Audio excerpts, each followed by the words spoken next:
오늘도 이 하루 첫 시간 주님을 찬송하며 이 하루를 시작할 수 있도록 은혜 베푸심에 감사합니다.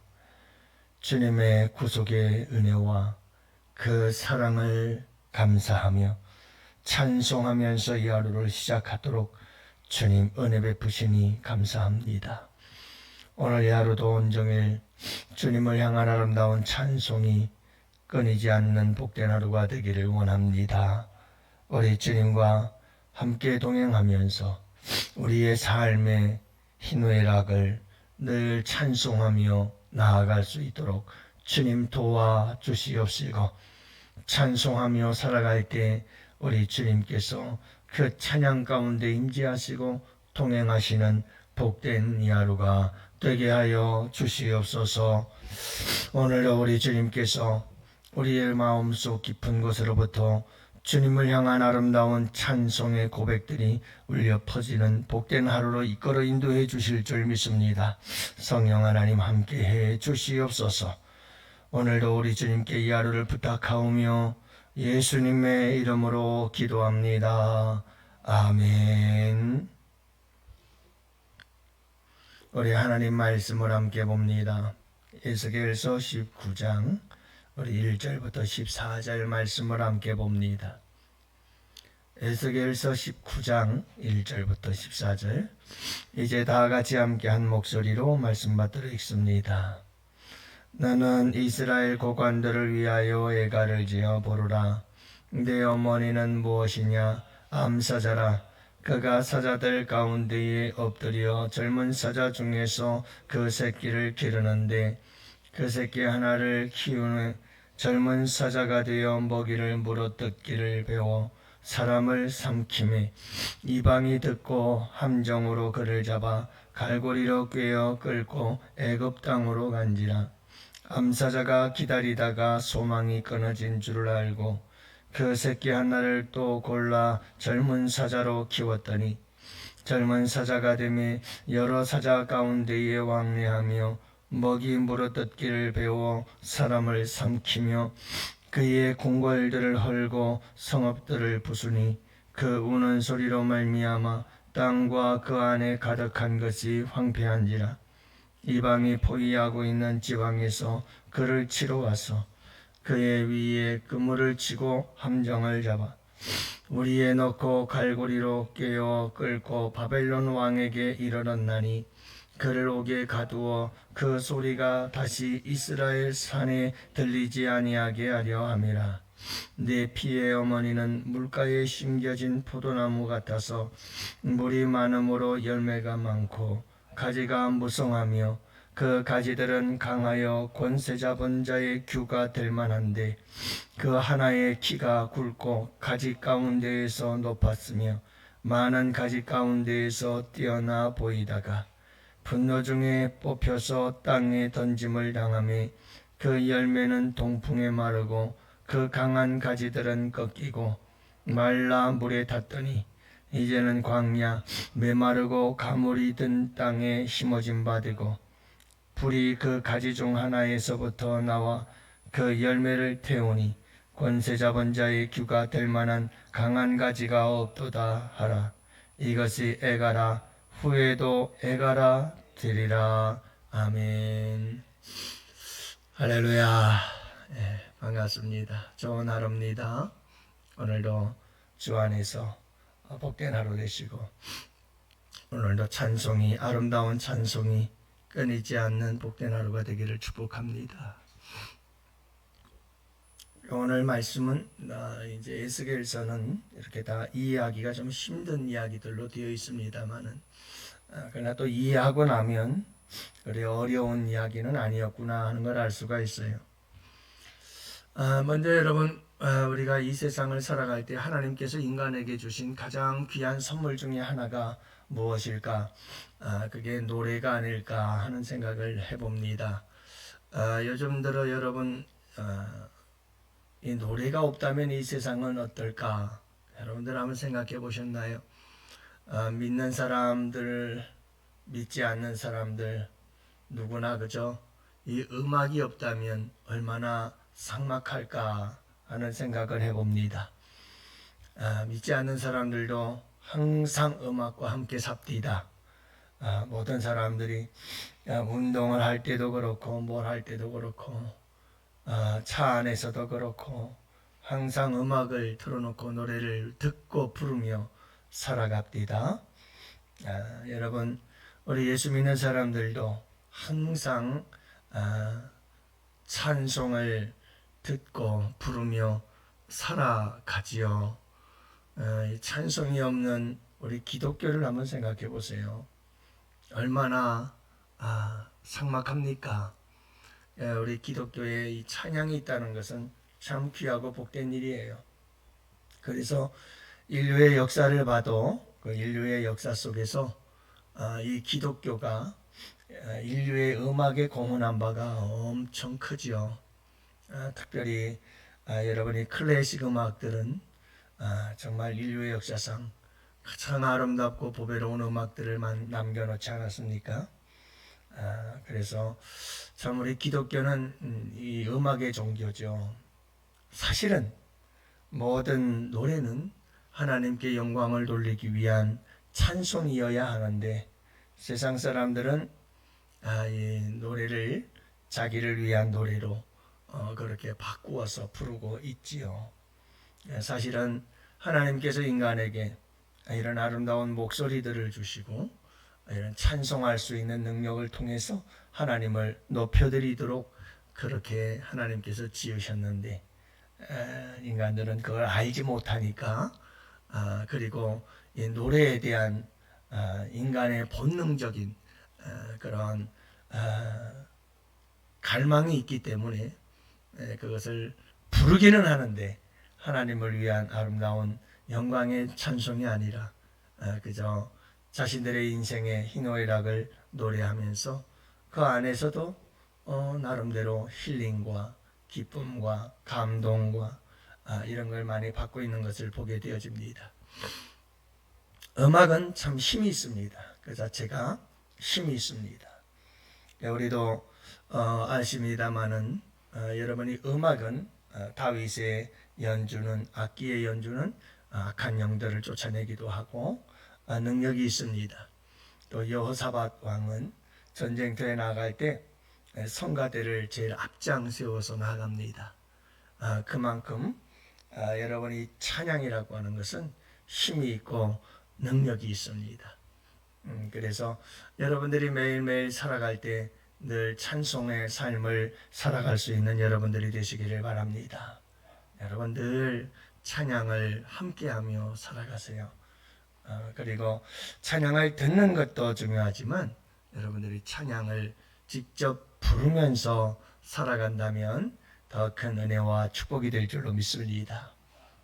그래서 여러분들 항상 찬양과 함께 하루하루를 살아갔으면 좋겠어요. 특히 찬양 중에 가장 힘있고 능력있고 보배롭고 아름다운 찬양이 있다면 그것은 우리 주님의 구속의 은혜를 찬양하는 이런 십자가의 구속의 은혜를 찬양하는 그 찬양이 가장 귀한 찬양 아니겠어요? 여러분들 함께 부르시기를 바라고 늘 그 찬양은 우리의 고백이 되고 우리의 기도가 되어지고 하나님께는 한없는 영광이 될 줄로 믿습니다. 여러분들 찬양을 기뻐하고 즐거워하면서 찬양 속에 살아갈 수 있기를 원해요. 이 기독교의 찬양 그러면 우리는 다윗의 찬양을 잊을 수가 없죠. 다윗은 찬양을 부르는 찬양의 사람이었고 음악의 사람이었어요. 늘 노래를 부르며 살았던 사람, 수많은 노래들을 지었던 사람이죠. 그래서 다윗의 시편, 이건 다 노래들인데 이 다윗의 시편들을 보면 거기에는 다윗의 모든 희노애락이 다 담겨져 있어요. 그래서 어떤 때는 기쁨의 찬송, 어떤 때는 승리의 찬송, 어떤 때는 슬픔의 탄식의 노래도 있고 그래서 그의 삶 속에서는 하나님을 향한 아름다운 간절한 고백과 부르짖음의 노래도 있고 그래서 다윗의 노래는 그의 삶이 담겨져 있는 하나님을 향한 아름다운 고백이요 간절한 기도요 하나님을 위한 영광의 선포요 찬양이었다는 것을 알 수가 있어요. 여러분들 늘 찬양을 통해서 내 삶의 내 형편과 처지와 그리고 내 삶의 지금의 마음 정서를 그분에게 이렇게 올려드릴 수 있는 그런 성도들이 되시면 큰 은혜가 될 줄로 믿습니다. 사실 저도 굉장히 찬양을 좋아하는 사람인데 이렇게 목회를 하면서부터는 그렇게 찬양을 많이 부르지 못하고 있어요. 그럴 뭐 여유가 없는 것 같아요. 전에 신학교 다니고 할 때에는 전도사 시절에는 정말 찬양을 많이 불렀어요. 잘 치지도 못하는 기타지만 기타 하나 들고 복음송 한 권 사다가 그저 처음부터 끝까지 다 찬송을 하나씩 익히고 그러면서 찬양을 부를 때마다 감동이 되고 울다 웃다 혼자 찬송 안에서 그렇게 감격했던 시간들이 이렇게 많이 떠오르곤 합니다.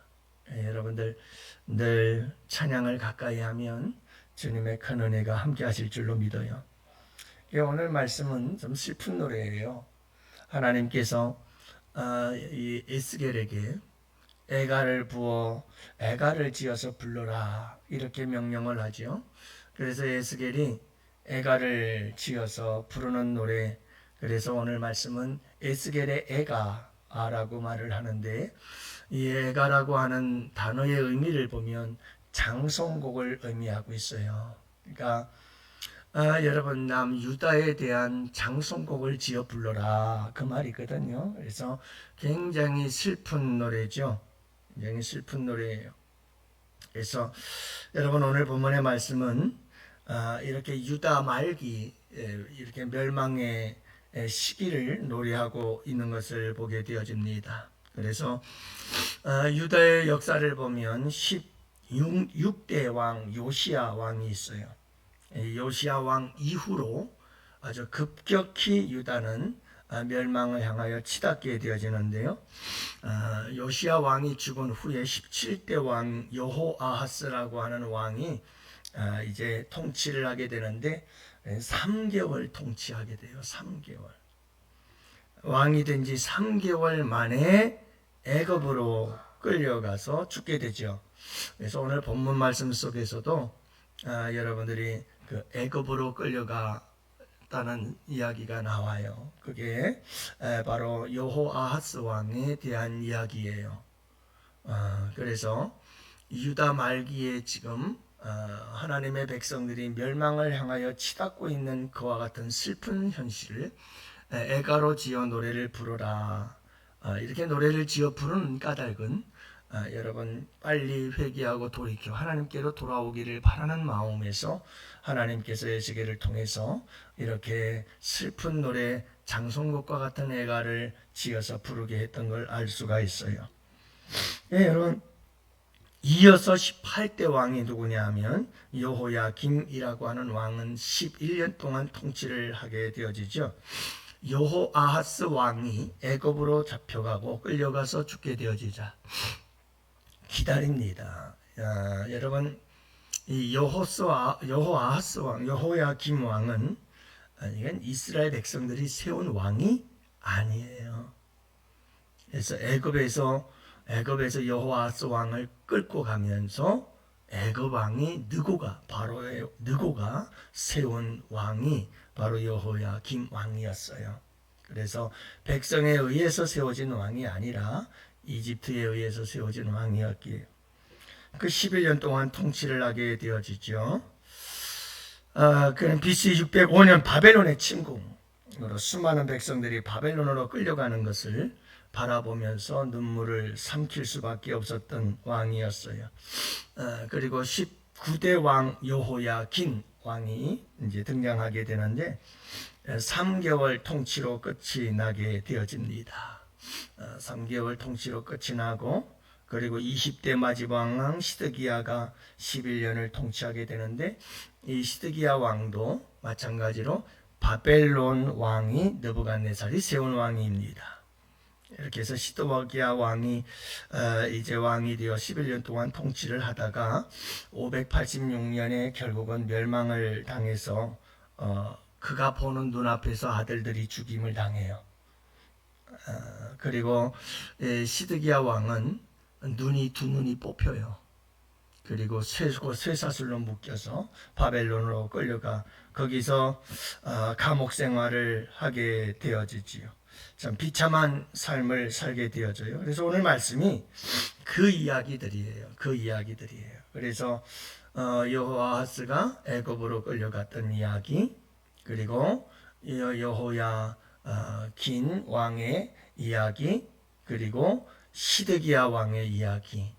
자, 이런 이야기들이 기록되고 있는 것이 오늘 본문의 이야기예요. 그래서 10절 이하의 말씀이 하나님께서 유다에게 복을 주셨는데 결국은 멸망하게 되어지고 그와 같은 운명에 대해서 예언하고 노래를 부르고 있는 모습을 보게 됩니다.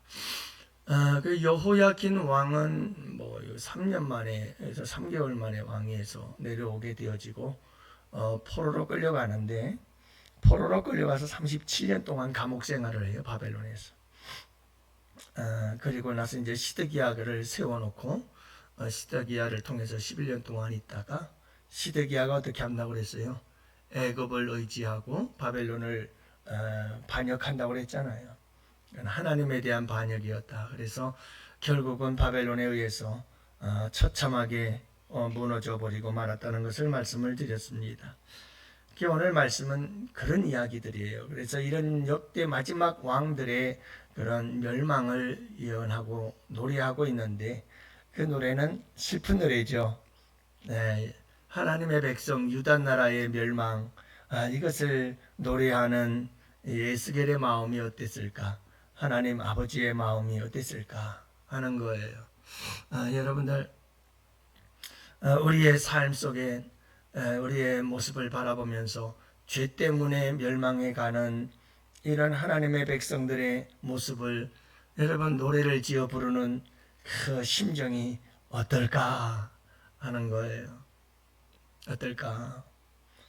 사랑하는 성도 여러분, 우리의 삶 속에서는 이런 애가가 아니라 여러분 우리의 삶 속에서는 늘 승리의 노래, 기쁨의 노래, 여러분 감격의 노래가 늘 차고 넘치는 복된 삶이 될 수 있기를 원해요. 그럴 때 우리 주님께서 기뻐하지 않겠어요?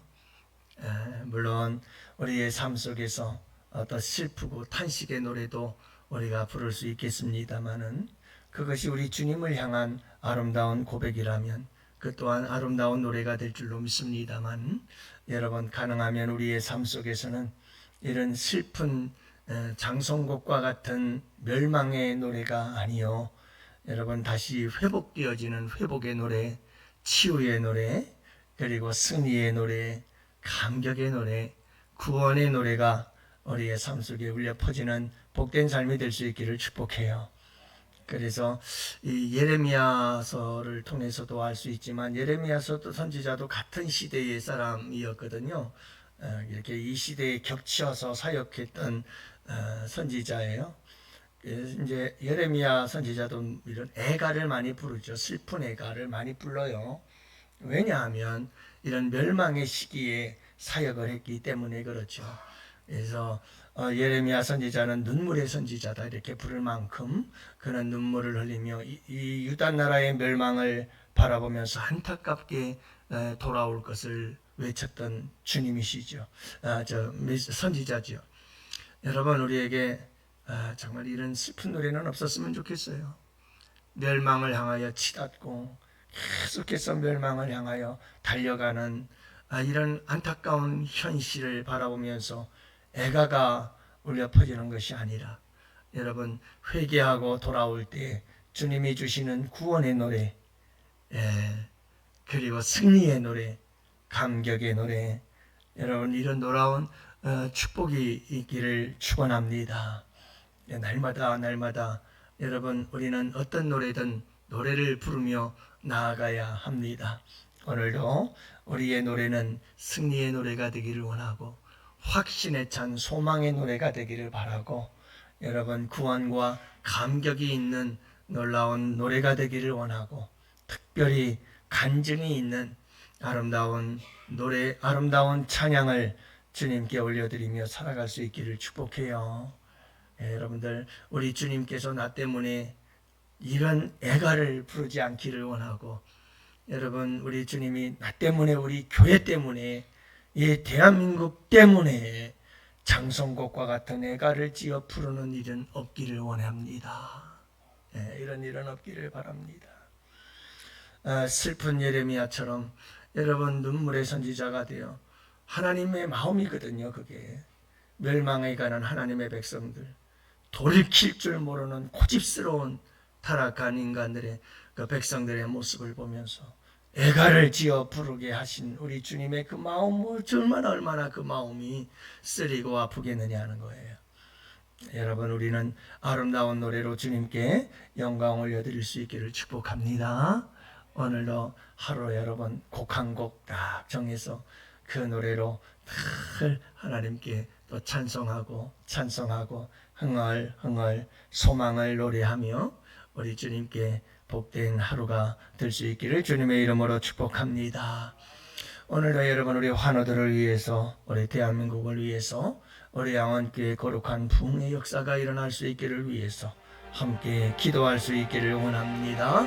다 같이 우리 두 손 들고 주여